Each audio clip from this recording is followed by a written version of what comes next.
know some people told me already. I'm not going to.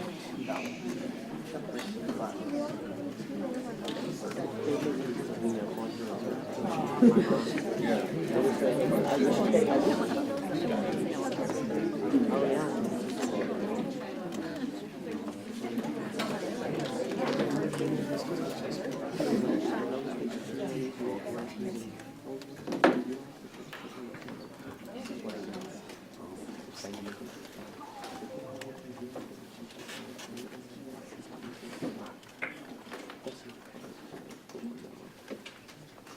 Okay, we finished closed session. We are moving into our next meeting.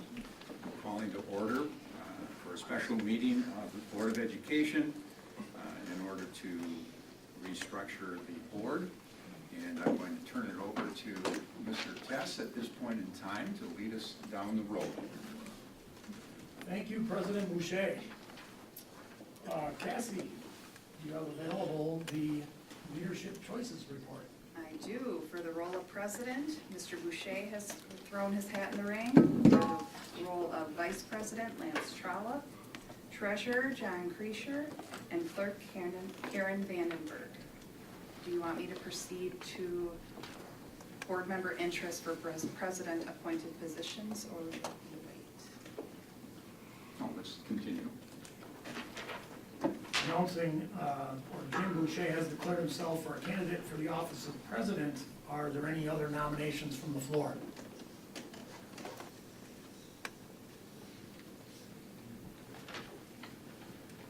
Hearing no nominations, I seek a motion to close the nominations. So moved. Second.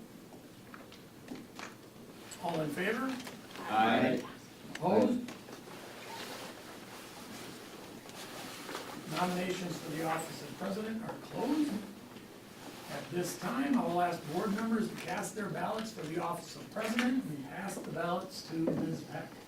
Mr. Tess, if I may, since we have nobody running against the individuals at this point in time, I would ask for a voice vote versus doing it along the line of the ballots. Does everybody approve? You want to check for that? Yep. Okay. Let us do that. Sure, let's do that. The board seems to be in favor of that. All in favor of Jim Boucher as president? Aye. Aye. Opposed? Motion carried. Jim Boucher is our next president.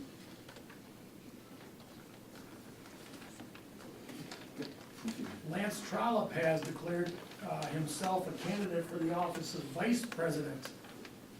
Is that correct, Lance? That's right. All right. Are there any other nominations from the floor?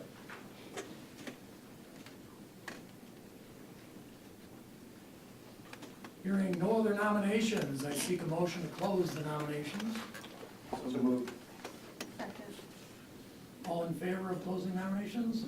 Aye. Opposed? Nominations for the vice president are closed.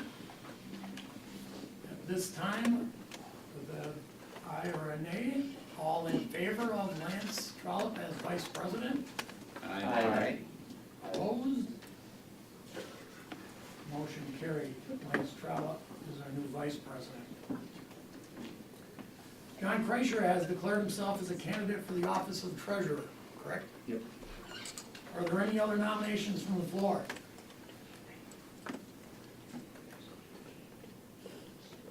Hearing none, I seek a motion to close those nominations. So moved. Second. All in favor of closing nominations? Aye. Opposed? Nominations are closed. At this time, all in favor of John Kreischer being the treasurer? Aye. Opposed? Congratulations, John Kreischer, new treasurer. Karen Vandenberg has declared her interest to be in the office of clerk. Is that correct? That's correct. Are there any nominations from the floor?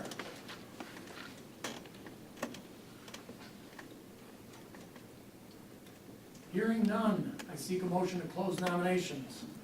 So moved. Second. All in favor? Aye. Opposed? Nominations are closed. All in favor of Karen Vandenberg being the clerk? Aye. Opposed? Congratulations, Karen, on being clerk. The board needs to appoint a board secretary and deputy clerk. I seek a motion to appoint Cassie Peck as both the board secretary and deputy clerk. So moved. Second. All in favor? Aye. Opposed? Congratulations, Cassie. Congratulations to our board officers. At this point, I will turn the meeting over to our new president, President Jim Boucher. Thank you very much, Mr. Guest. Greatly appreciate you heading that procedure up. At this point in time, I'm going to work with the board in appointing individuals to committees. I'm going to go down the line with some of the committees that we're talking about, starting with the chair of the Audit of Bills Committee, with our consent by Mr. Krischer. I will place you there along with 3 others. I'm thinking that Jennifer, this would be a perfect committee for you to be on when it comes to finance. Corey Sillers would be another one, and Joanna Reyes, going on this committee as well. Okay. Continuing on, to serve on the delegate, as the delegate to the 2024 Delegate Assembly on January 17th, 19th, 2024. That's the conference, the school board conference in the state of Wisconsin. Lee has been the individual there. Ms. Vandenberg, if you would be so willing. So is that a conflict because I'm on the committee for policy and resolutions? Will I be able to serve in both capacities? You would be able to, but we will continue to talk about the region one. That would be separate, and you and I will talk about that as well. Okay. So I will place you there. Mr. Krischer, in the past, you have served as the alternate delegate to the 2024 or 23 conference. Would you be willing to do that? Yes. Yeah. Okay. Serving as the board member representative to the Wausau School Foundation Board, Mr. Krischer and Ms. Vandenberg, you have been there before. Are you interested in doing that again? I am. I don't, is it always only just one representative, or could John join me there? Yes. Okay. So if 2 of you are interested. You want to? Yeah. Okay. Okay, thank you. Serve as the board member representative to the Season 9 Annual Convention, August 7th through 2023, but also dealing with Season 9 meetings as well up through the years. Anyone interested in working with Season 9?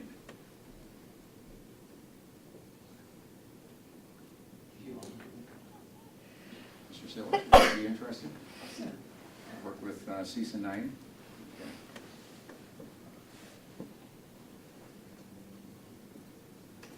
And then the next committee, willing to serve as the board legislative liaison. That was by Mr. Webster in the past. Mr. Sillers, you will put your name in for that.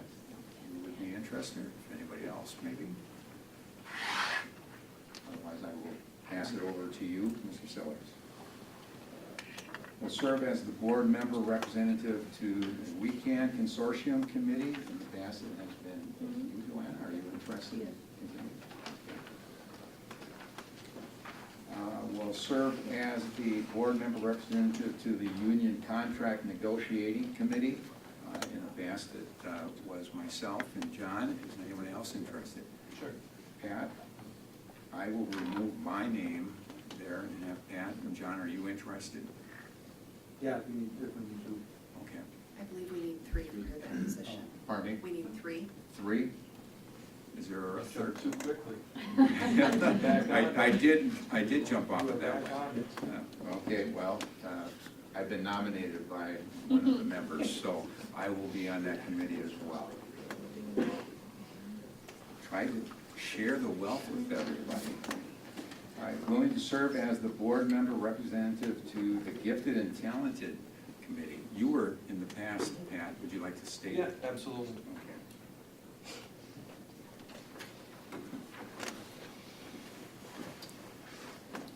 The final one, I think it is here, if I'm not mistaken, will serve as the board liaison to the Marathon County Extension, Education, and Economic Development Committee. I don't remember who was on that committee in the past. That was Lee. Pardon me? That was B? That was Lee. Okay. Is there anybody that'd be interested in replacing Lee on that committee? Jennifer, would you be interested? Okay.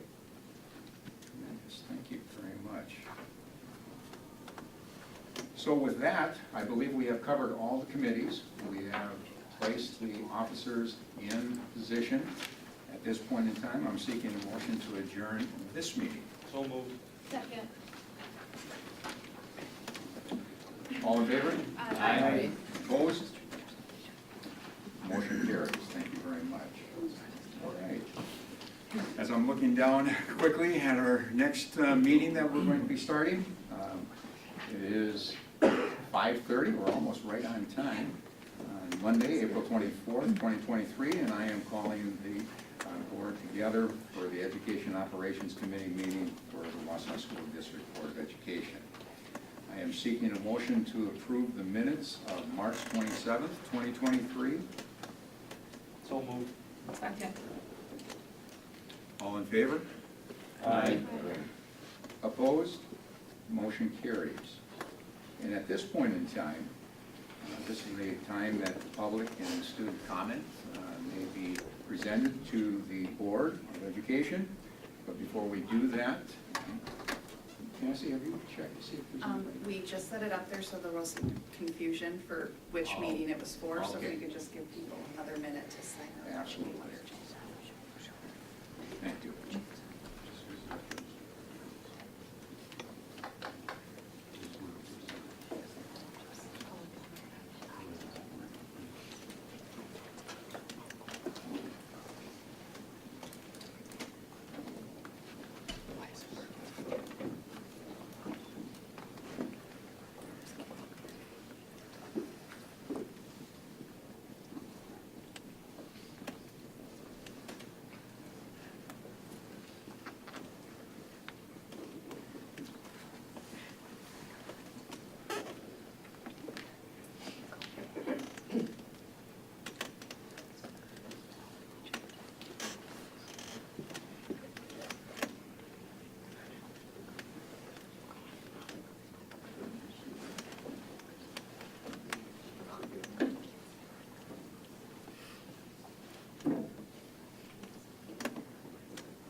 Any others?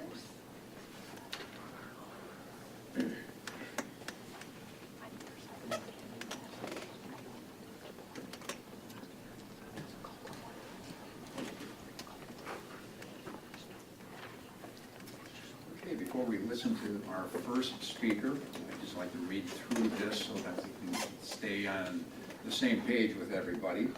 At this time, I would like to recognize speakers and students who wish to make public comments, but before we do, the board recognizes the value of public comment on the educational issues and the importance of allowing members of the public to express themselves on district matters. Please identify yourself by name and state your address.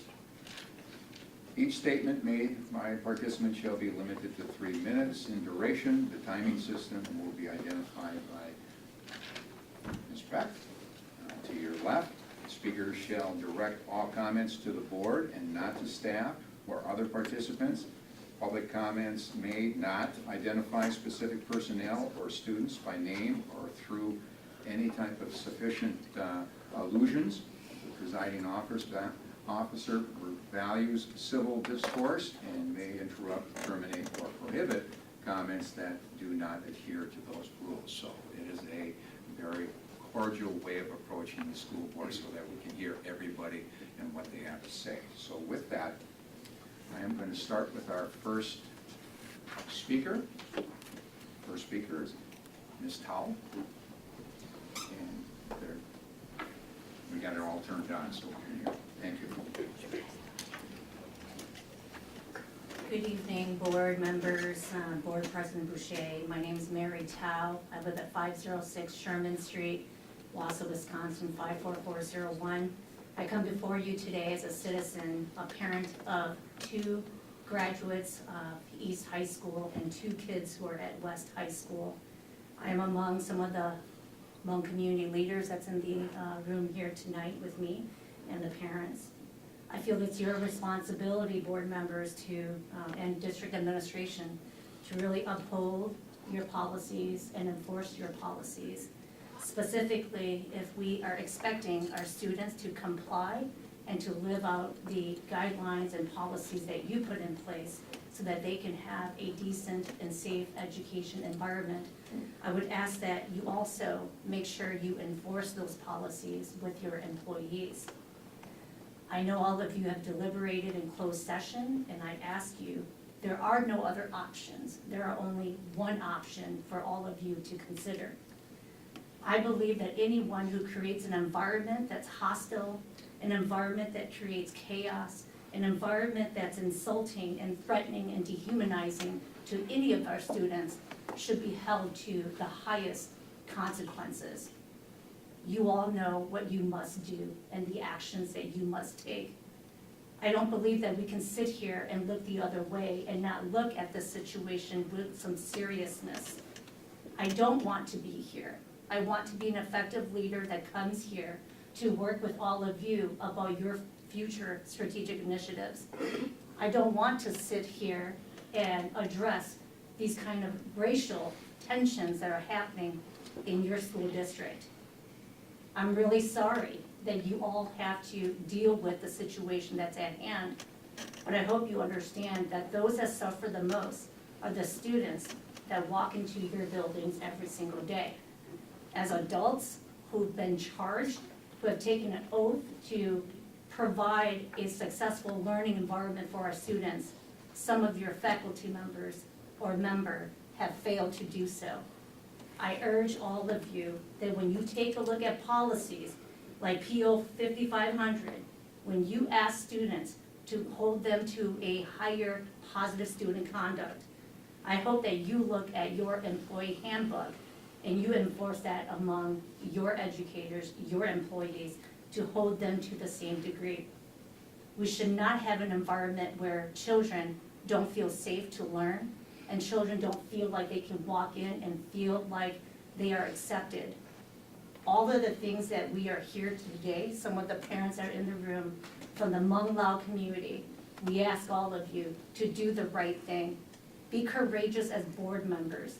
I don't want media attention to say that Wausau is still the same as what it was 40 years ago. Thank you. Thank you, Ms. Towle. Our next speaker, Alexandra Clem North.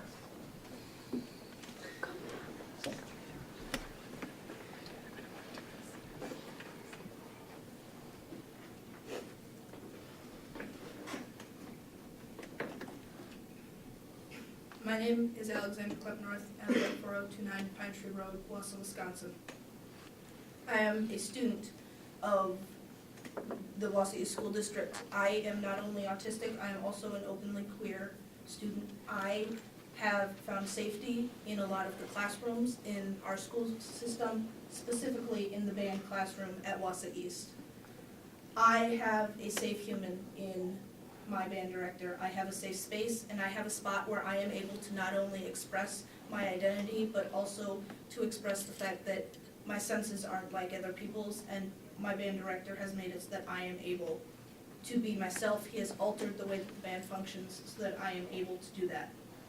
I have come to administration with instances and documented evidence of sexism and homophobia before, and no public action has been taken. And I am asking, as are most of the students sitting behind me today, for a uniform response. We don't want to create chaos. We're pretty good at it, but we don't want to, especially not in instances like this.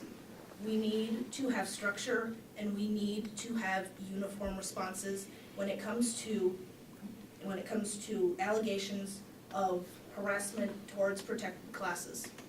You all have created an environment where some of us feel safe and some of us don't, and we come forward and we ask you for help, and it's not always given. We are asking you today that you treat this instance like you have treated others, and hopefully in the future that changes. Maybe you start today, but I need you to know that there has been little to no communication. We as students have lived in the dark for the past 3 weeks. We have no clue what's going on. We're here today because somebody told us that this was going to happen, and we showed up to support our people. We don't want to be here. We don't want to be at home doing homework, but we would rather be doing that. So we are asking for a uniform response. We are asking for communication and transparency. You all are public board members. You all represent us, and we're not getting that communication. And I understand that it's a human resources policy, and that's okay, but there needs to be something. There needs to be, this is what's going on. There needs to be something, because we can't live in chaos. Thank you very much. Appreciate that, Ms. North. Ian Haas, is it? Harsh. Thank you. I try not to misspell based on any kind of writing. Oh, my writing's terrible. Welcome. I can agree with that, yeah. Okay, my name is Ian Harsh, 908 Washington Street, Wausau, Wisconsin. I am a student of Wausau East. I'm a senior. I have been in the band at Wausau East for 4 years now. And we have went through some very tough times in my years of high school. And throughout those many tough times, I have had a stalwart figure in my life who has cared for me and who has cared for others. And in our darkest of times has just been a light to help everyone. And I feel that the space in the band room is the best space in the school. And I only feel love going in there every single day. I take part in both the band classes at East.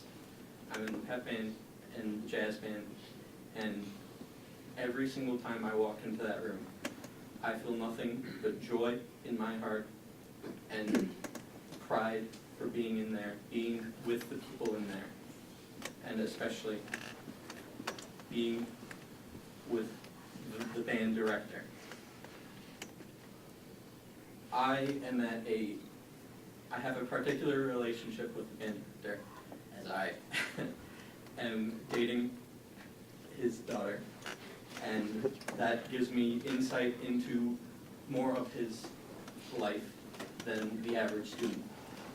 And I see how this has affected him and how he has suffered because of this, and the injustice that this is because of how wonderful of a person he is and how caring he is towards everyone. Every single person in that band room has felt his love and adoration, and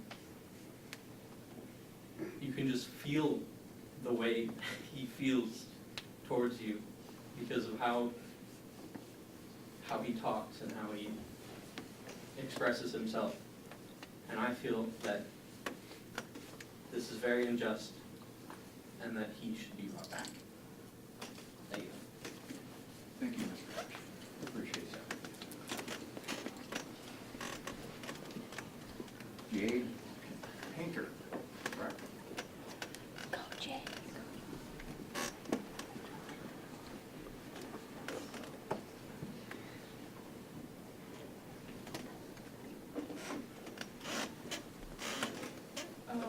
My name is Jade Painter. I live at 722 Miller Avenue, Wausau, Wisconsin.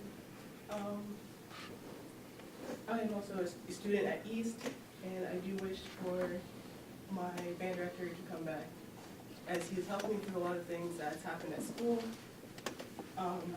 Having a lot of social anxiety, he also helps with that at me being able to leave a class, to take a break in his classroom, and him to comfort me and calm me down and tell me everything's going to be okay. I've been in the band class for about 2 years after moving back, and he has helped me be a lot more confident, come out of my shell a little bit, be able to talk to people, express myself. And the band room really does that for you. Walking in there and being greeted by your band director and knowing that it's a safe spot for whoever you are and whatever race you are.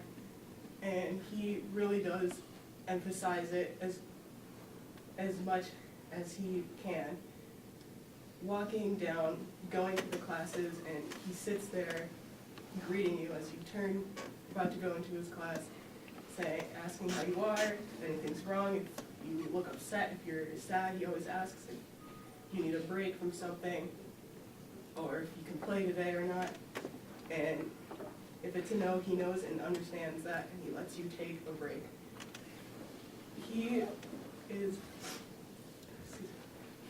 a wonderful band director, and knowing that he can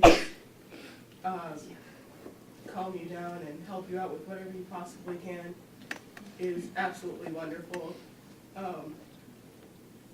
He is just a lovely band director, and he is my favorite out of all the ones I know. And before I came there, I didn't really talk to anybody, I didn't really do anything. Now being with him after a year, I can do a whole bunch of things. I know when to ask for help. I can speak my mind when it needs to be spoken, and not be like afraid to ask for help or say I can't do this. He has taught me new things that I didn't know, and he is a wonderful band director, and I wish for him to be back. Thank you. Thank you. Thank you. Hannah Inker.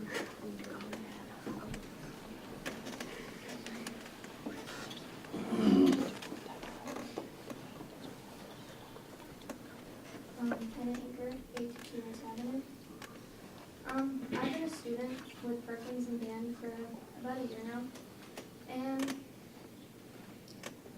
he has made me feel like I'm capable to do anything because I quit band in middle school because of the teacher, because he made me hate band so much. And last year, Perkins made me realize that I love band because he made it so much fun, and he made me feel just happy about it. And a little bit ago, I came up to him and I told him that my self-defense mechanism on my keychain doesn't work. And I was really freaking out because I'm a woman, and I'm small, and I'm easily capable of being attacked or kidnapped. And I go to gas stations at night to fill up my car, and I don't know what's going to happen. And he brought it upon himself to teach me things to help me, so that if I get attacked, I know what to do to get out of that situation. Because he cares about me, and he cares about all of these students. He would never purposely hurt someone, ever. And next weekend, we have state solo ensemble. We made it to state because of him. And if he isn't allowed to come back, what's the point? He got us there. And he made us the musicians that we are today, and the kids we are today. And we need him for that. We made it to state. impressive. And if a coach got his team the championships and he was here, I don't know what would happen, but you would want him to come back to coach his team so you guys could win. We need him. And we also have our band concert coming up in 2 weekends, and we need him. He is our director. He is our person. He is our family. And we also have cafe coming up, and that is when we show off the jazz band. And I'm a member of the jazz band, and so are many of the other kids up there. That is our time to show the school what we can do, and that we aren't just loser band kids that just hang around in the band room all day. That we're smart, and that we are very talented at what we do. And he made us those kids. He made us who we are today. He told me that I could play French horn if I wanted, and I didn't want to, but I did, and I learned to love it. And now I play trumpet and French horn, and it's hard sometimes, but he helps me if I need it. And he's always there for us. He's always there for me. So please, just listen, because we need him.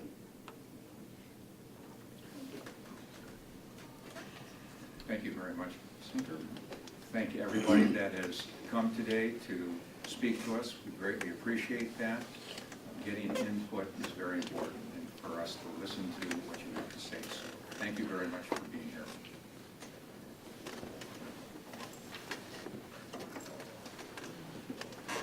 This time, agenda number 4, our referendum construction update. As the referendum-funded facility improvements continue to develop, construction and budget updates will be presented.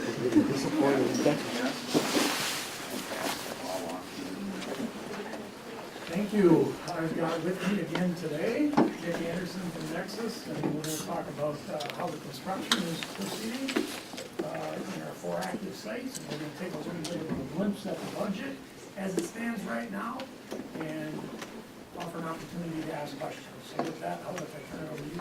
Sounds great. We can move right into the next slide. Just a little precursor, as we've discussed before, most of the pictures that you're going to see on the slides are roughly a week old, just in order to get them into court before the presentation. So overall, things have been going very well on all 4 sites that we have active construction on right now. You're going to see some similar themes on each of the projects as we're moving through. So we'll start with Statine Elementary. Since we met last time, the interior slab-on grades have all been installed, as you can see in the pictures there, which is allowing now the interior masonry to be installed. The non-load bearing walls, roughly 95% complete, likely be done by the end of the day tomorrow. HVAC rough-in for the addition is complete, so in the photos you can see the ductwork installed in some of the classrooms, and that will continue basically there as far as they can go until ceilings go in, which happens after the painting takes place. Same with the electrical rough-in, roughly 70% complete in the addition right now. And then 90% of the plumbing rough-in is complete. There isn't a whole lot of plumbing rough-in that takes place after all the masonry walls and slabs are poured.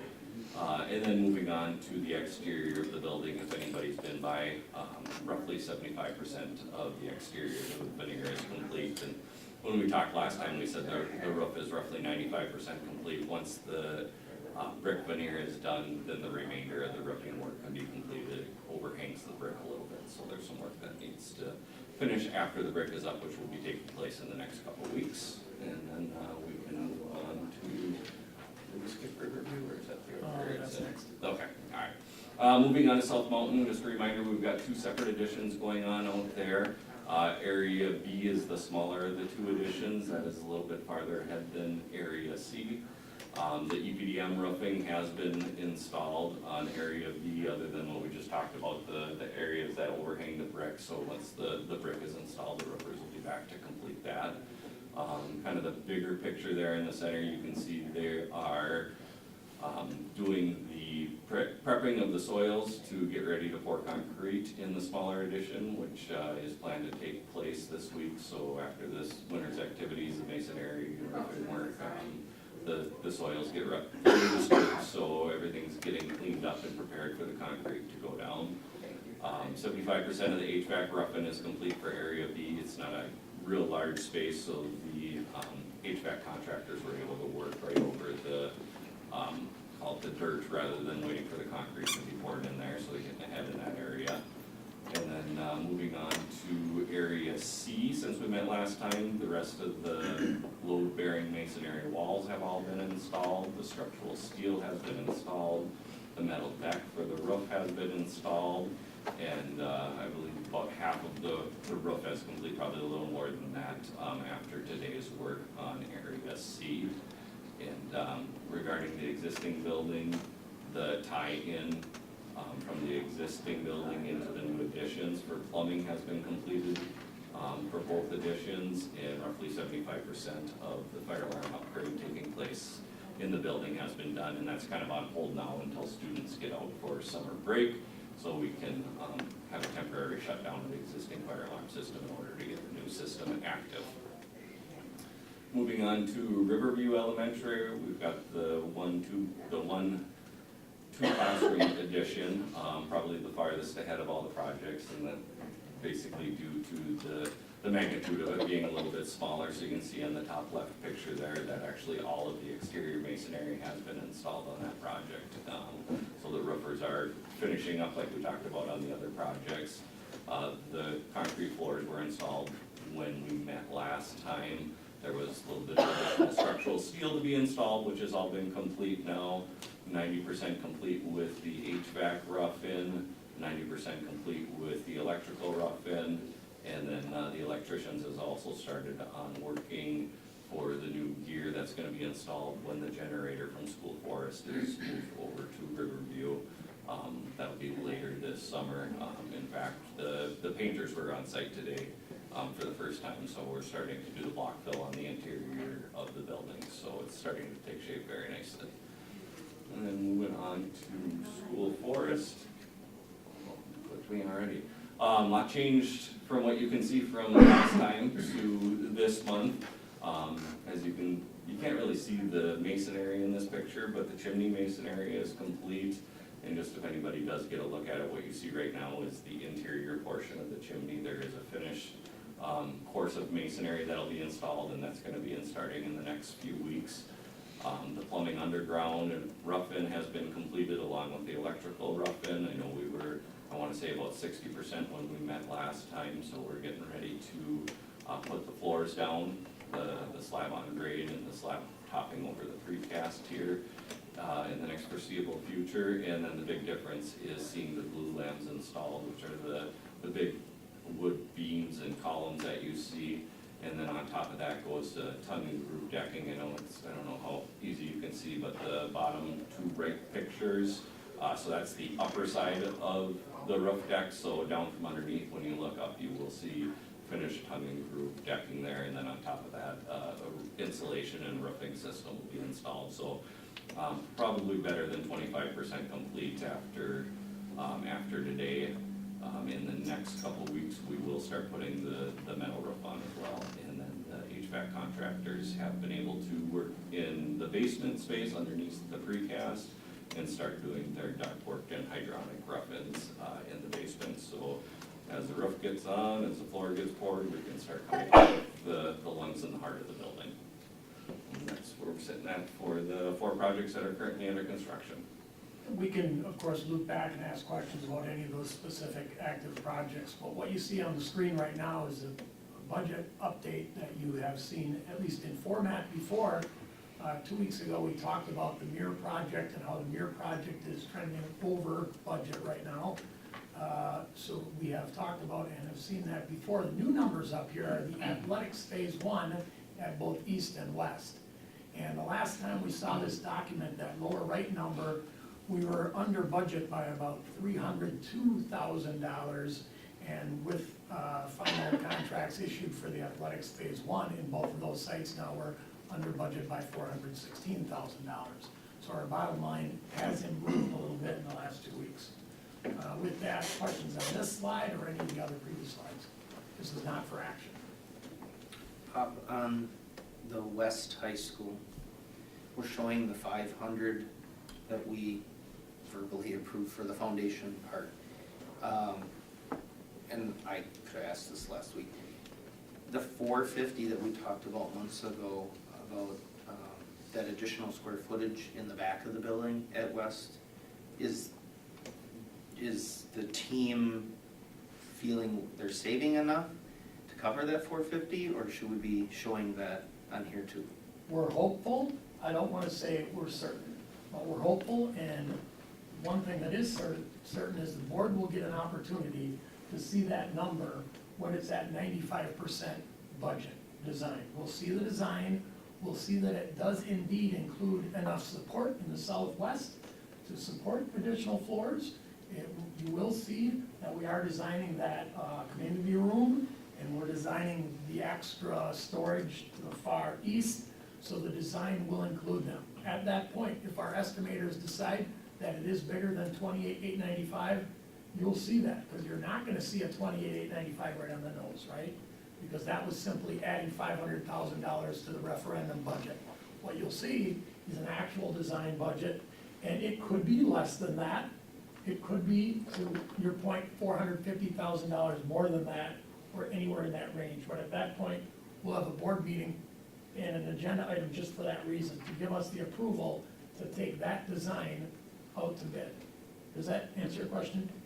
So right now, all we've included is the extra 500. We have not included the extra 450 because we're still doing some things in the design process to save the 450. And that's why it's light green. It's not really a design budget. It's on its way towards design. Any other questions? I have a question. Having many years as an athletic director, talking about west fields and east fields, it has been brought to my attention, and it might be late, it might be too late, whatever, but when we're talking about synthetic turf, baseball fields, softball fields, to have two different types of turf, say on a softball field, where you have the synthetic on the infield and then natural grass in the outfield. That concerns me a little bit because of the fact that what type of shoe wear is going to be worn, how that's going to affect the play. It affects it a lot. And baseball, the same thing. If you're coming off an infield synthetic turf and then you've got dirt and then you've got natural turf out in the outfield and you start creating a little buildup on the grass, the ball comes off of that a little differently. Can cause problems for the athletes, can cause injuries. I've seen people take a bad bounce because it hit a bad spot on the turf and take it in the face, and you got a broken nose, you got a broken cheekbone, you got a lot of those types of things. So I'm just wondering, has there been enough discussion about having two different types of turf on the same field? Because of footwear and because of the way the ball responds when it's coming off of the turf, synthetic and regular. There was a discussion about that back when we created the plan that went to referendum and talked about how much turf we could afford to put in the referendum project. I mean, that was part of the discussion. We discussed whether or not outfield should be turfed, and I think drainage for outfield was added as part of the plan, but part of it came down to just the expense. The outfields are so large. Yes, the expense and the green numbers for athletics phase one and athletics phase one, east and west. We had that discussion in this boardroom, and at that point, we revealed that we were gonna take out to bid infields only, not outfields, but drainage in outfields. And from playing a lot of softball and baseball in my career, some against you, Lance, probably, all we wore was plastic cleats, and those are still allowed on these hybrid fields that have grass on the outfield and turf on the infield. I think turf infield eliminates some of the possibility of getting injured. I think if you had all natural versus at least turf infield and grass outfield, I think we just took a step in the direction of fewer injuries, because more true pops all over the infield. Yes, there's a transition from infield to outfield. but every hybrid field I've been on, it's allowed to wear plastic cleats, just like you do in football, just like you do in soccer, just like you do in adult league softball. And my daughter plays all over the state, and that's what she wears. She wears plastic cleats, and they're suitable to play on the outfield, they're suitable to play on turf. It might be cost prohibitive, especially at this point in the game, where we've agreed to the contracts on both east and west phase one, but we also are building them with an improvement in mind eventually if we could afford it. Yes. Where the perimeter of that outfield meets infield, we're designing it in such a way, and maybe Nick can speak more to this, where if we had the affordability and the desire to make an outfield that was also turf, we could do that. Yeah. So the design, is basically how the way it was described to me is stretching out the carpet once you put it on the infield. So there's actually a concrete curb installed below grade. The turf gets wrapped over that, and then it secures to a nailer, not all that different from a carpet strip in your house, other than it will be underneath, rather than you've got it under your baseboard in your house, it's actually going to be underneath the grass field in the outfield there. So in the event that you decided that you wanted to go not only in the infield, but in the outfield, you would attach the turf for the outfield to that same concrete curb. So it is something that you could come back and do at a later time. So everything is being built so that it can be built onto? Yes. Versus destroying what has been done in the past and having to redo everything? Yeah, the existing outfields and the 2 softball and 2 baseball fields virtually are gonna be left untouched. A little bit of space in order to install that concrete curb that I was telling you about, and that nailer, probably 2 to 3 feet beyond where the turf would be, and that'll be restored and sod will be put back in place there. So as soon as possible, that'll be a clean transition. I think what has to be done is that has to be explained probably through the ADs, the athletic directors, letting them know so that they can pass it on to the coaches, and the coaches know, so that we don't continue to get phone calls about these types of things afterwards because of the fact that they're concerned. They're concerned about the shoe wear. They're concerned about the bat hops. They're concerned about that. I dealt with a lot of infields and a lot of baseball fields where that's a major problem. And I say that and I bring it forward just to make sure that everybody is aware of that and that the coaches know that. And I guess I always come back to the fact that if that was a real major problem for coaches, I would have hoped that that would have come forward through the athletic directors to the principals and then to you people as you move forward. So I'm kind of clarifying some things that need to be taken care of so that it doesn't come to board members trying to give an answer to all of this, but there's a reason for where we're at this point in time. Well, it also has to do with play too, right? Apparently some of our teams weren't able to play and had to travel to another facility and pay rent, essentially, to play a ball game. So do we have, I guess I'm just, I don't need an answer now, but do we have estimates on what an outfield, would take? And obviously you can't have it all at once, but, looking ahead for future years and potential investment, what that would take to achieve that so that our teams aren't forced out of our own district to go play what should be a home game. Well, to answer your question, no, I don't have an Yeah. estimate with me. Now that we have contractors on board, if that's a request, we can get a very reasonable, that's a reasonable request of a contractor to provide us a budget estimate for what would it take to, say, turn 1 softball field and 1 baseball field into a full turf rather than the hybrid of both materials. Yeah, and like Jim said, I would hope that our ADs are getting together and talking about, what would be best for the athletes and for the district, and if it's to start with 1 field, like you said, a softball field and 1 baseball field, so that we have the ability to play ball, because obviously our weather here does not always cooperate. Are we in 4th or 5th winter? Exactly. We'll develop those estimates, we'll bring them to the board, and keep in mind that what's best has a lot of different shapes and forms, and sometimes budgets work their way into what's best also.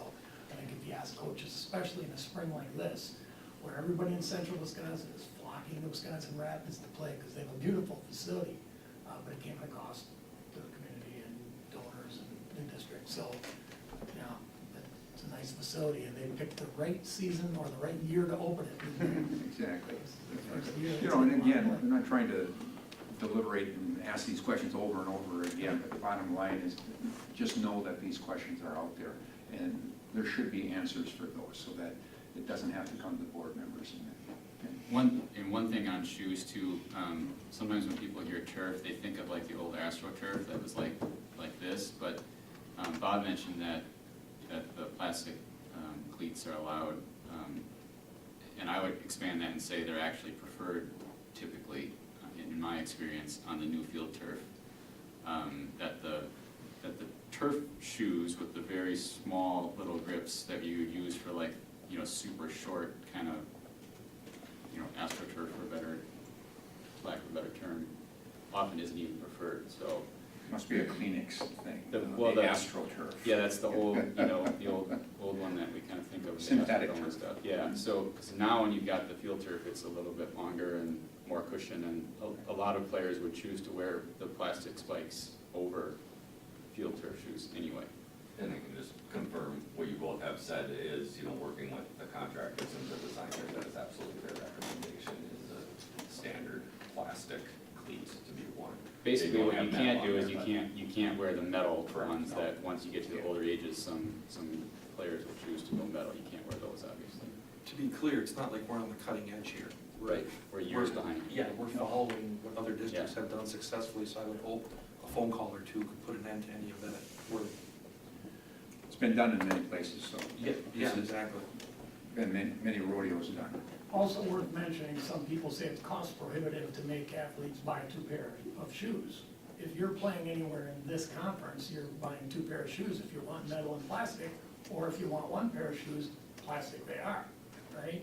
You can do that. Eventually, playing in this conference, you're gonna end up on turf, somewhere other than here.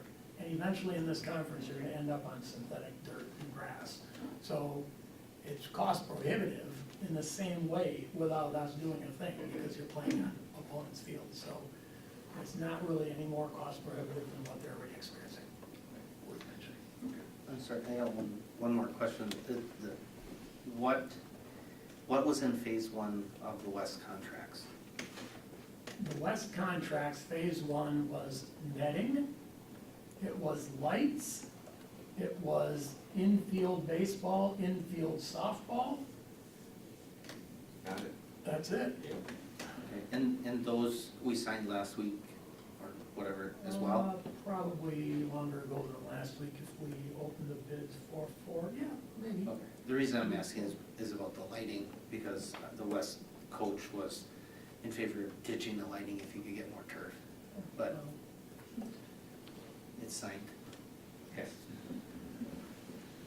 Lots of people want different things, and that's very difficult to sit Yeah, in this chair. and that's why I mentioned how we talked about it back when the referendum was proposed too. You know, we have to keep in mind that we had debates, we had discussions, and we had a referendum plan, and then voters voted in favor of it. So we've had people ask us to not do turf too, after the referendum's been passed, and we've kind of said, well, this is what the voters approved, so this is what we're moving ahead with. It's tough to balance all those different interests, but I understand them, why you would want all of them for you all, it's the tough part. Any other questions from us on this slide deck? I think we hit you with a lot of questions. That's all right, that's all right. Glad we could answer most of them at least. All right, Nick, thank you. You bet. Thank you. Moving on, Chief Finance and Business Services Officer Bonkess is presenting a summary report presenting all legal counsel expenses incurred during the third quarter of 2022-2023. The report is broken down by law firm and by type of legal advice sought. This is a written report that requires no action. Nothing to say here other than we're trending about the same as we have for the last 4 or 5 years. So this is pretty typical end of quarter 3 to be in the 40,000s. The one thing that's standing out, Bob, contract review, almost a third of our legal expense is contract review. What contracts are we having attorneys review that often? That just seems like an anomaly this year. That's a good question with some of my teammates here that maybe sent through some contract review. It wasn't a big year for contract review in my office, I do know that. And I know every month we get the invoice from our attorneys and we travel around the building and everybody has to okay what they use and it all goes through Dr. Hills to begin with. So with that said, is there anybody in the room that has had a lot of contracts reviewed this year? We can look into that more closely. Yeah, that would be, Identify it's that. just, that one stands out Yep. pretty bad.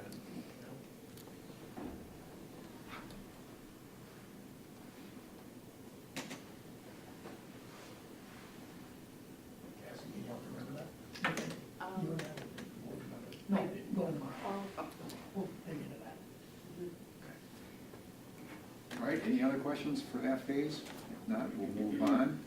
Mr. Chess, Chief Finance and Business Officer, will present the budget reconciliation plan aligned with district shared key interest that will be applied in the development of the 2023-24 budget.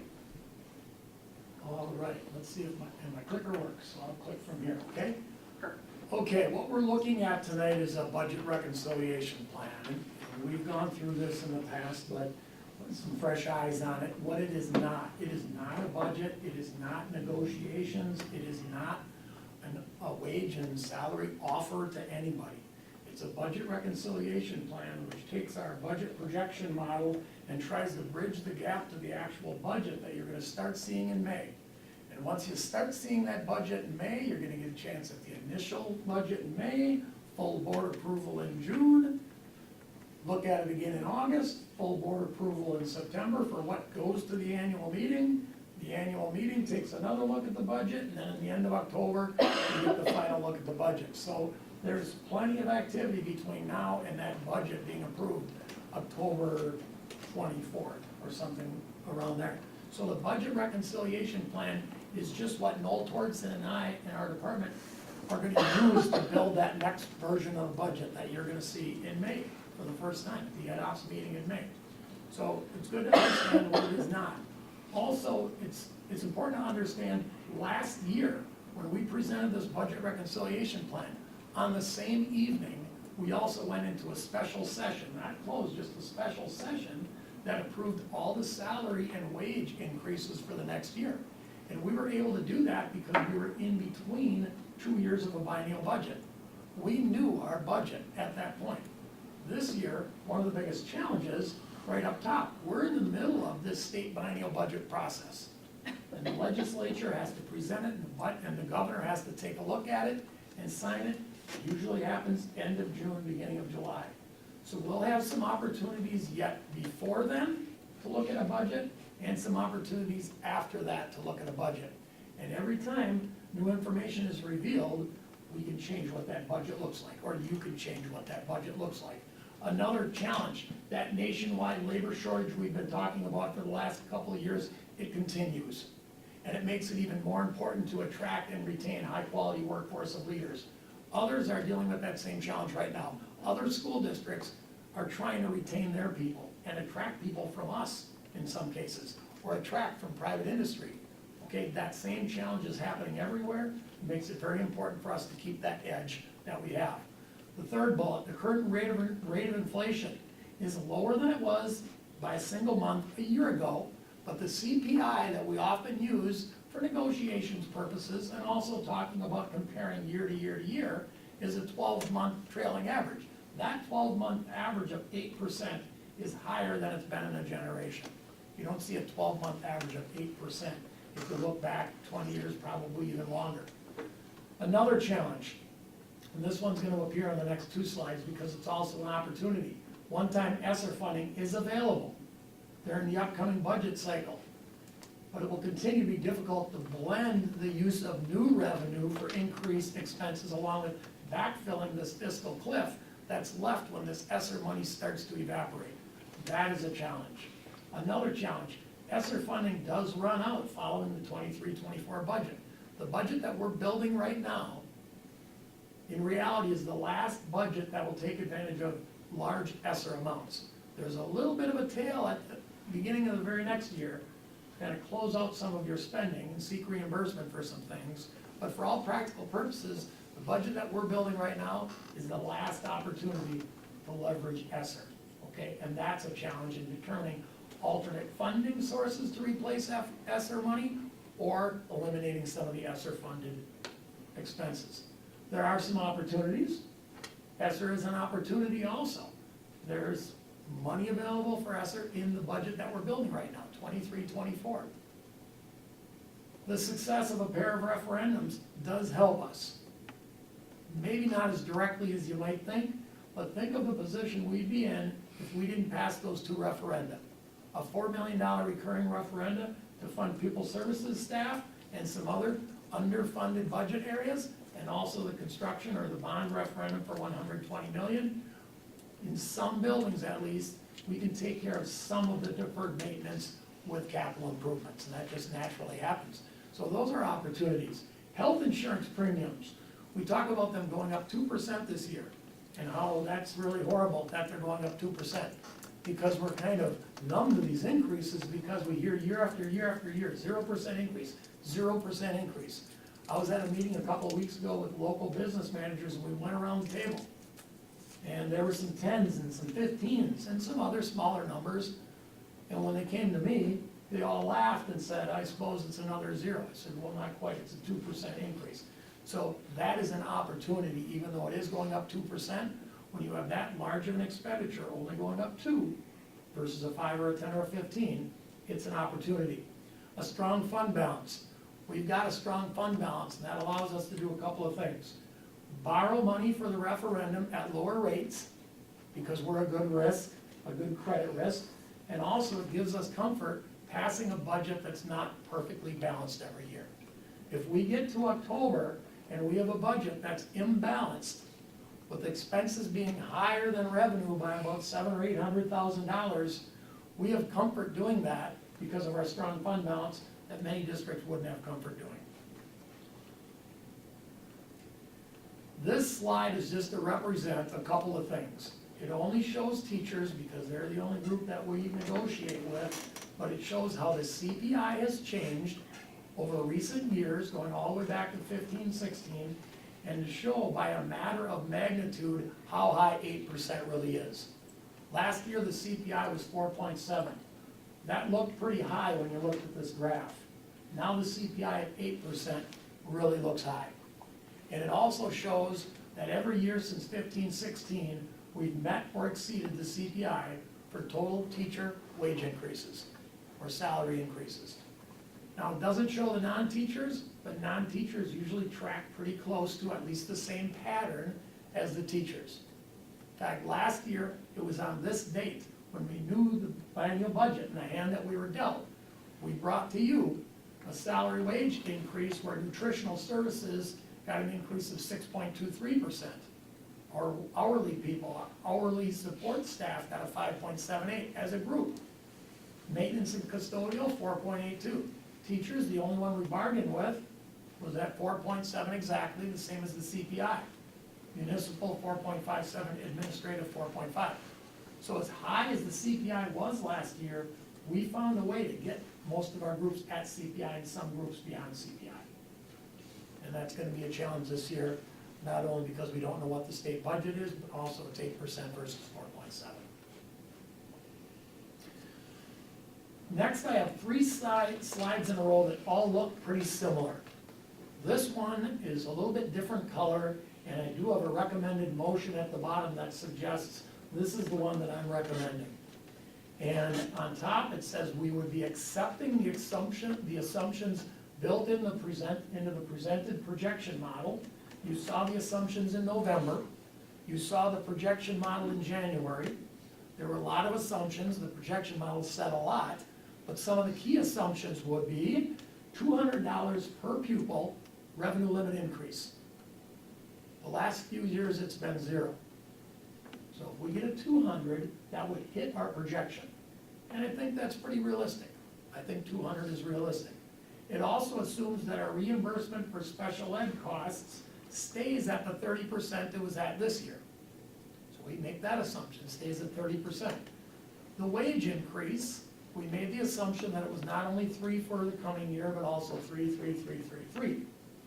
And we also assume, this is not a budget cut that we have to make by way of the budget reconciliation plan. There's an assumption that there's about $1.5 million of staffing costs that are being funded currently with ESSER that are not funded in this budget. That's an assumption. So if we make a statement that all these assumptions are gonna be true, we could build a budget. Right, we go back to our assumptions, we assume all the assumptions are true, the key assumptions being the ones up on the board. I could share with you a couple others, 2% increase on health insurance as an example. But if that happened, we'd have an imbalanced budget by $737,000. A deficit budget of $737,000. And that's not too far off of deficit budgets we passed 2 and 3 years ago. Last year, I think the deficit was a little bit smaller. Probably that third bullet's the most important. The third bullet kind of wraps in what I said in my introductory remarks. It's not a budget, it's a reconciliation plan.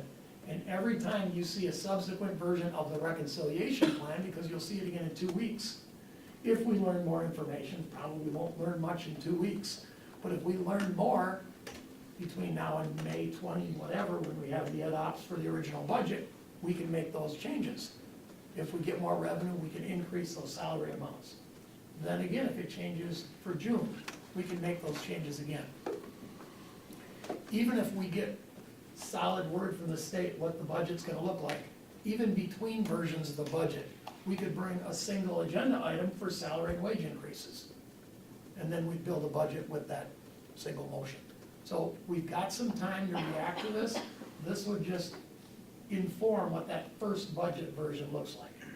Now, this one is recommended, and I'll allow questions, obviously, as long as you really want, but I think the next two might wrap it all up. This one's called 3.0 because of the 3% salary increase. Now you've got one that's called 4.0 because of the 4% salary increase. How could we afford a 4% salary increase? Each percent beyond 3 costs about $750,000.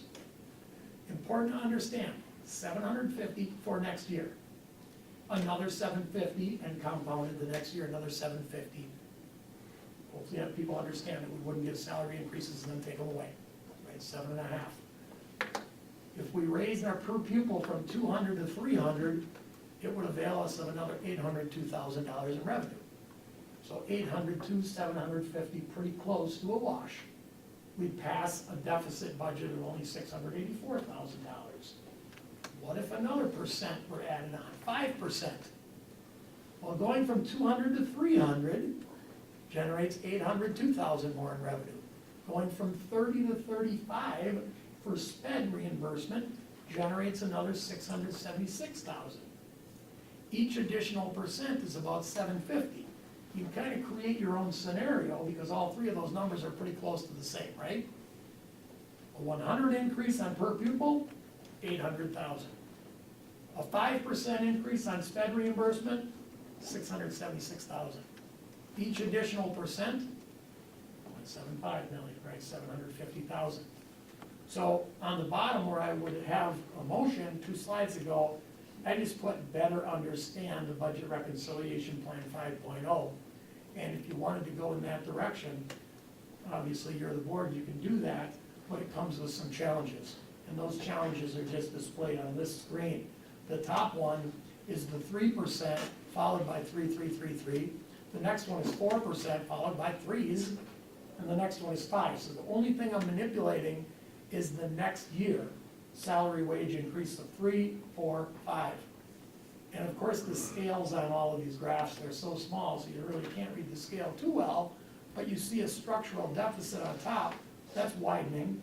Next year is the easy year, right? You can see next year, we're pretty close to balanced already with 3s. It widens a little bit with a 4, it widens even more with a 5. The 5, the fund balance goes from 33 million to 6.7 million in 5 years if you don't do anything to address the structural deficit. Obviously, we would never do that, right? We wouldn't just let it go for 5 years. Every year, we'd fix it. The next year, we'd fix it. Limited resources for fixing it on the revenue side, though, especially in a biennial budget. We almost always have to fix it more on the expense side. I know Mr. Sillers had a question, because his finger was on a trigger. I can go back to any one of these slides and we can talk about this. You jumping too quickly? I saw you just kind of. Like Gunsmoke here. All right, if you got a question, go ahead. The 1.5 isn't necessarily eliminating any staff members. You're just saying that you're having to come take the 1.5 from a different pot of money because we won't take it from ESSER? Because we talked about that a little bit. Answer that one, but Good. it currently funded staff that will no longer be funded. Through attrition, in most cases, or in all cases, Pam, can speak to that. Yeah, it is reducing some positions. The majority of those positions were not staffed, so they were vacant positions or retirements or resignations that we already had. There are a couple contracts that we talked about at the last meeting that we have some reductions based on budget and staffing that are in the non-renewal process. So there are a couple, those are all very part-time, so. So some of the money isn't being spent now anyway because there's not a person there? Right now, if we think of it this way, there's $1.5 million of staff that are being funded with ESSER funds this year. There's another 1.5 that's also funded in ESSER funds this year that we're not getting rid of, we're gonna get rid of after next year. And when I say get rid of, understand the funding source, right? Right. People resign, people retire, there's natural attrition. But built into our assumptions, we've talked about this at several board meetings, there is ESSER-funded personnel that lives in this budget, lived in last budget's budget, will live in next year's budget. The amount this year is probably closer to $3 million. We're eliminating half of that funding source between this year and next year. And then we eliminate the rest of it going into the next year. That was the funding cliff and the peril that we talk about when we have all this ESSER money that we're using for funding staff. And when you talk to state lawmakers, I don't know how public they'll say this, but I've heard it many times that last year, we didn't get any state money because we had all the federal money. So we were all, and I say all, most of the school districts were using federal money to do just this, fund staff. And then when that federal money goes away, hopefully the state lawmakers remember what they suggested at least, and they come through with funding from the state levels. Bob, can I just clarify that? So you got $3 million roughly funding positions right now from ESSER, approximately. Let's assume $3 million is funding 30 positions, 100 grand a piece, whatever, right? What you're saying is that you're going to eliminate the ESSER funding of half of those, right? So if you have 30 positions, they're funded by ESSER, you're gonna eliminate the funding for half. But those positions, however they're funded, are still going forward. Those positions are still going to remain except for those that are already vacant or you have identified as attrition? So for this next year, rolling into next year, that is true. The following year, there will be actual positions that are currently ESSER-funded positions that will be eliminated. Some of the staff that chose to move into those assignments were very clear to us when they moved into those assignments that that was their end game. They're planning to retire at the end of that 2-year time frame. So those positions, when those retirements come through, those positions will be eliminated, and then that budget money will apply towards the following year, going into 24-25 reductions. So all of those positions, wherever they roll up to within the operations of the schools, the leaders are aware that those positions are not going to be there and be funded, whether it's this coming year or the subsequent year. So they're planning accordingly.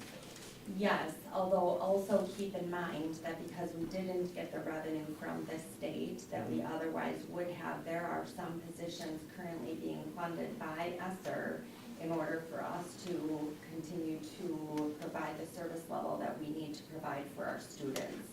So there is some And I guess that's exactly where I'm going, because there's going to be a gap at the end of 24, 25, when all of that's gone, there's going to be could be a significant gap that right now we have no way to fill it, just because of the unknowns with the budget, of course, but we're gonna be faced with that cliff again, if those positions are still on board.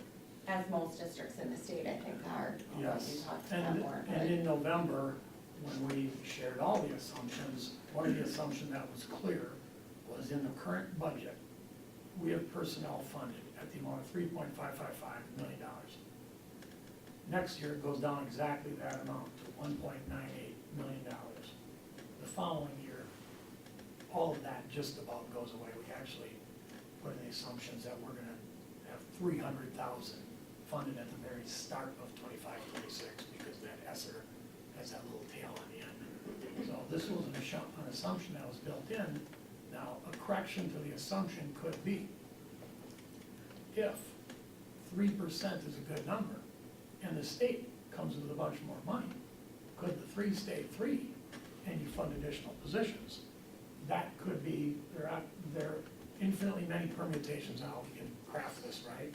But if the state comes through with more money, if attract and retain and all the things that go along with that, and getting close to the CPI is important to us, we can get closer to the CPI. If holding the line on salary wage increases is less important and retaining staff is more important, some of those ESSER-funded positions we could keep, right? And any combination of those. And then the same thing could happen next year. Now, next year, we're gonna be in a better position knowing the state budget, but no better position in terms of ESSER money going away. 2 other questions. What percent of the total budget proposal for 23-24 is ESSER funded? Is it the 3 million approximately, or is there more on top of that? There, for 23-24? Yes. 23-24 is probably $3.3 million, because we've got some ESSER stuff, not ESSER personnel necessarily. We've got some curriculum materials, we've got some other things that aid in virtual or delivering virtual. Some of those things are a little bit easier to handle because they don't represent people. And they're not recurring. And they're not recurring, and they could provide some relief in our regular budget. If there's something that we have to purchase in our regular budget, let's say in the education department, we can instead purchase it with ESSER funds, it would offer relief in the education budget. Because keep in mind, last year we reduced all budgets by 11%. So the stuff, not that I'm not worried about it, because that money's gonna go away too, but it's easier to turn that one off. Okay. My only other question is, the 21 referendum that funds all of our pupil services, how many years is that one for again? 5? Forever. Oh, that's in. That's 2 in you. Okay. What's the budget cycle for the state? Is that a 2 years. 2 years. Okay, but when does it start? Depends who you Just- ask, and depends if there's And how does one it, party in charge or not. It switches off, the assembly will present their version of the budget. And if then the approved, does it start in August? You know, what is, I would say it hasn't really started yet, other than the joint finance committees going around the state and listening to people. Okay. Really, but neither version has been presented. It'll be presented in the next 2 months, probably. Month after that, the other house will get it, and then the governor usually sees it in June, and the governor likes to sign it by July 1, but that doesn't always happen. So, right now, we're all speculating exactly what's going to happen. Speaking with the hypothetical speculation that you're talking about, in speaking with some of the legislative people, which you'll be having the honor to do, what's your feeling on the 300 and then the 200, which was proposed? Because that would be awfully nice for us, to be able to get that. And everybody else, obviously. You're right. I'm careful not to ask for too much, because when you ask for too much, people look at you like you're crazy.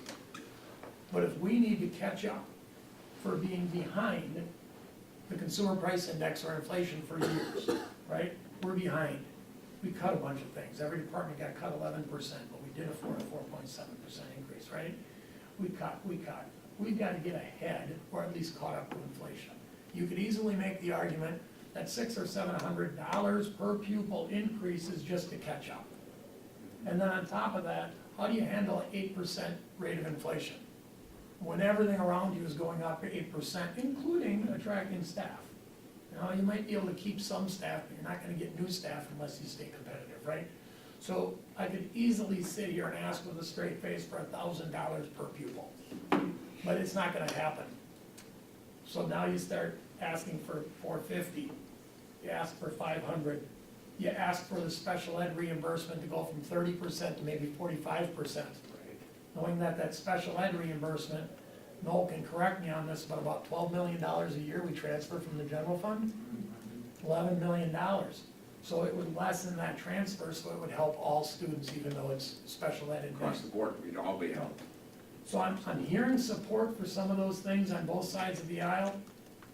Increased sped funding, increased per pupil. Another one I'm hearing a lot is the increased low revenue ceiling, which wouldn't affect us at all because we're not at the low revenue ceiling. So that might get some support. Sometimes there's talk of per pupil categorical aid. That's a way to get money in for every student statewide. Kind of takes the property value rich versus property value poor argument out of the picture. So I wish I had a crystal ball. I guess if any lawmakers are listening in right now, think about the three that we could afford with a $200 per pupil increase. A three is gonna lose ground with all the people around us, right? The five up there, that's a $300 per pupil increase, and that's, I think, the 30 going to 40, or 30 going to 35. That'd be a minimum ask. 300 per pupil, 35% sped increase. For tonight's purpose, though, I mean, in the last 11 years I've done this is the one that we have we've always gone with, because it is conservative and does allow for adjustments post-state budget announcement. Yes, every 2 years we do that. Yeah. Then the anomaly is the other years. Like last year, we knew where we were sitting. We brought the salary wage increases to you. But every other year, you're right. We keep it moderate. We'd like to go up from there. We certainly don't want to go down, even though that's your. Yeah, I don't even think it pays to discuss or to go into detail on those other two recommendations. Certainly appreciate them because it helps round out the picture, but realistically, I think this is the one that we have to consider. We could talk a long time on all of this, and I agree. Yeah, it's, you know, you gotta take a look at it from a conservative point of view.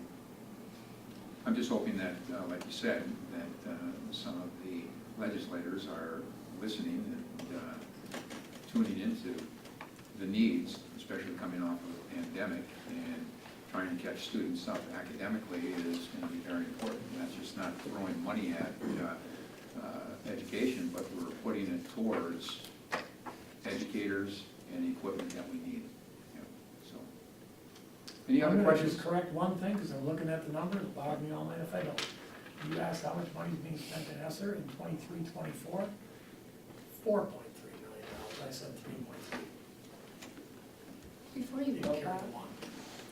can I just ask just sort of a quick little summary? Because my understanding and memory of the ESSER funding was always this, you know, you don't want to have ongoing expenses being used with one-time money, right?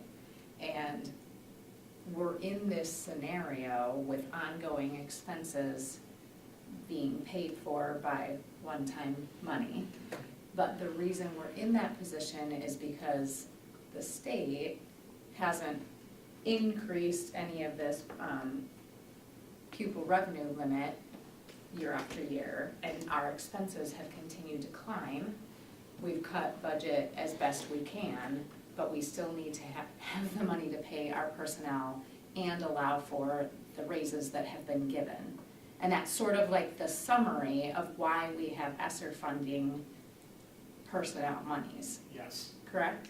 Yes, if we want to go back almost exactly 1 year, I have not reviewed the video from that night, I have not looked at the board documents, I'm going by memory, But a year ago tonight, we talked about 0 per pupil categorical aid, 0 per pupil revenue limit increase. 30% sped reimbursement stayed 30%. There was literally 0, no new money last year in our budget. So at this evening, a year ago, we talked about how are we gonna afford a 4.7% increase, which is what inflation's at. A lot of districts around us were giving 4.7. The only way we could afford it is to use ESSER money, like some state lawmakers suggested we use it, and then we'll come around next year for you. But right now, that was really the position we found ourselves in. We reduced everybody's budget by 11%, we used ESSER money. That's how we funded a 4.7% increase in a year. We had zero new money. So we had that conversation a year ago, and we decided to go ahead and do that, and it'll create a little bit of a cliff, and we'll deal with that cliff when that time comes, and that time's coming. Well, we've seen it for the last couple of years, but you know, you've been around long enough that we have been at 0 years before that. And so we are way behind for the last 10 years when you take a look at trying to get our students what they need at this point in time. And so we're playing catch up, Correct. Some of those 0 years were met with low inflation, which helped us. Right. We did some other budget cuts some of those other years too. So, thank you. If there are no other questions, we'll move on to the motion. I'm seeking a motion to recommend to the full board the 2023-24 budget reconciliation plan as presented. So moved. Second. Any follow-up questions? If not, all in favor? Aye. Opposed? Motion carries. Thank you very much. And let's continue on item number 7. Ms. Gundrum will present the 2023-2024 teacher contract that will be officially presented to the board at the May 8th regular meeting. And you're on. Go ahead. This is just your annual reminder that at the next meeting, which is the regular meeting, you will see the presented list of all of our teacher contracts that are being recommended for rolling forward. That contract list will include the names of the teachers and the FTE of the teachers. Those are the 2 pieces of information that we provide in an alphabetical list for you. And so we will be looking for you to approve those contracts at that time so that we can issue them within the state statute requirement, which must be to the teachers no later than May 15th. So we put it on the committee agenda just simply to remind you that that's the timing of it. And you will see that information at that point. We don't give you the list now because there will be changes to it between now and then. But you will see the full list next meeting. Thank you very much. That was an informational point of view. We're going to take just a little bit of a pause here because we had a couple other board members leave for specific purposes. I think if we can take a 2-minute break, please do so. And we'll return with agenda item number 8, dealing with Neola update, and we'll move from there.